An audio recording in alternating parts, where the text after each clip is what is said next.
The Napoleonic Wars were expensive. Every nation or state involved paid a huge cost, often in blood and suffering, and Britain was no exception. Though there were plenty of lives lost or destroyed, it was the Golden Cavalry of St George, a colloquial name for subsidies paid by the British government to encourage other European states to continue the fight against Napoleonic France, and the costs of maintaining an enormous navy, which cost Britain dear in coin, and the eventual final defeat of Napoleon and the era of peace in Europe. The result was a fantastic economic collapse in Britain. Food was scarce and expensive. Failed harvests, chronic unemployment, made much worse by the Corn Laws. These were tariffs on imported food and corn. They kept food and bread particularly expensive. The north was worst hit, with many people working in factories, mines and mills, which went to feeding the war machine of Europe, a machine that was no longer hungry. Those who were lucky enough to have jobs suffered from wage cuts. Weavers who could have expected to earn 15 shillings for a 6-day week in 1803 saw their wages cut to 5 shillings or even 4 shillings 6pence by 1818. At that time, only around 11% of men and far fewer women had the vote, very few of those in the industrial north. In 1819, Lancashire was represented by 2 county members of Parliament and a further 12 borough members sitting for the towns of Clitheroe, Newton, Wigan, Lancaster, Liverpool and Preston, with a total of 17,000 voters in a county whose population was nearly 1 million. Thanks to deals by Whig and Tory parties to carve up these seats between them, most of those MPs had not seen a contested election within living memory. Nationally, the so-called rotten boroughs had a hugely disproportionate influence on the membership of the Parliament of the United Kingdom when compared to the size of their populations.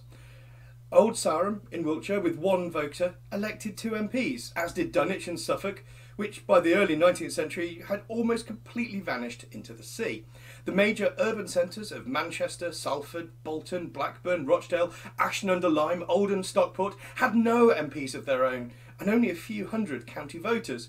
By comparison, more than half of all members of Parliament were returned by just a total of 154 owners of rotten or closed boroughs. Reformers identified parliamentary reform as the solution, and in the winter of 1816 to 17, mass reform petitions were rejected by the House of Commons, the largest of them from Manchester with over 30,000 signatures. On the 10th of March 1817, a crowd of 5,000 people gathered in St Peter's Fields to send off some of their number to march to London to petition the Prince Regent himself to force Parliament into reform, the so-called Blanket March. After the blankets which the protesters carried with them to sleep on the way. After the magistrates read the Riot Act, the crowd was dispersed without injury by the King's Dragoon Guards. The ringleaders were detained for several months without charge under the emergency powers then in force, which suspended habeas corpus, the right to be either charged or released. In September 1818, 3 former leading blanketeers were again arrested for allegedly urging striking weavers in Stockport to demand their political rights with sword in hand, and they were convicted of sedition and conspiracy at Chester Assizes in April of 1819. As the Napoleonic Wars ended, was Britain becoming as France before its revolution? Well, with high prices, high taxes and high unemployment, and with a population seemingly very unhappy about their government and how it was selected, the very real fear of revolution amongst the ruling classes was apparent. The question seemed to be, what would come first? Reform or revolution?